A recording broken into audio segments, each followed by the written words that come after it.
ہمارا زمیندار طبقے میں کہتے ہیں زمین کتنی ہے. ایک چھوٹا سا اپنی فیملی کا واقعہ سناتا ہوں. ہمارے خاندان کی بہت پیاری بچی، شریف بچی، اس کا منگنی ہوئی. تو میں نے ان کی خالہ سے پوچھا، وہ ہماری بھی بڑی بزرگ تھی. میں گیا، ماسی چھوڑ کے ہو جائے، میری زبان سمجھیں گے، چھوڑ کے ہو جائے اگر پوترو دے 14 مربع. میں نے کیا سوال کیا تھا؟ لڑکا کیسا ہے؟ جواب کیا ہے؟ 14 مربع. میں نے دوبارہ کہا، میں کہا ماسی چھوڑ کے ہو جائے اگر پوترو 14 مربع نہ دے. میں نے تیسری دفعہ کہا، میں کہا ماسی میں مربع نہیں پوچھے، میں پوچھے چھوڑ کے ہو جائے کہ 10 سیدھا جانی ہے 14 مربع نہیں. یہ علم غلط ہو گیا ہے کہ وہ اس بچے کو تول رہے ہیں زمین پر. وہ 5.5 فٹ میں خود کیا ہے، یہ آج خارج از بحث ہو چکا ہے. کیا کرتا ہے، کیا اس کے پاس ہے، یہ اس وقت دنیا کے انسانوں نے انسانوں کا معیار بنایا ہے. اور ساری کائنات کے بنانے والے نے اس دنیا کی قیمت ایک مچھر کا پر بھی نہیں لگائی. اور اس کو اللہ نے کہا متاع الغرور، یہ دھوکے کا گھر ہے. کبیت العنکبوت، یہ مکڑی کا جالا ہے. اور نبی نے فرمایا یہ مچھر کا پر ہے، یہ دھوکے کا گھر، یہ مچھر کا پر، یہ مکڑی کا جالا. میں یہ عقل مند نظر آؤں گا کہتا ہوا میرے پاس 10 کھرب مچھر کے پر ہیں، یہ سمجھداری کی بات نظر آئے گی؟ یا آپ کہو گے کہ مول صاحب نے مینٹل ہسپتال کر لو، یہ تو مچھر کے پروں پہ بڑا آدمی بنا بیٹھا ہے. تو خالق کائنات نے کہا وَمَا الْحَيَاةُ الدُّنْيَا إِلَّا مَتَاعُ الْغُرُورِ، دھوکا.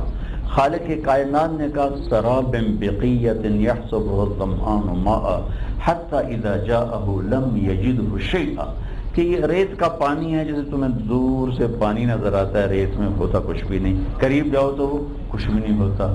خالق کائنات نے کہا متاع قلیل، تھوڑا سا ساز و سامان ہے، چند دن کا ساز و سامان ہے.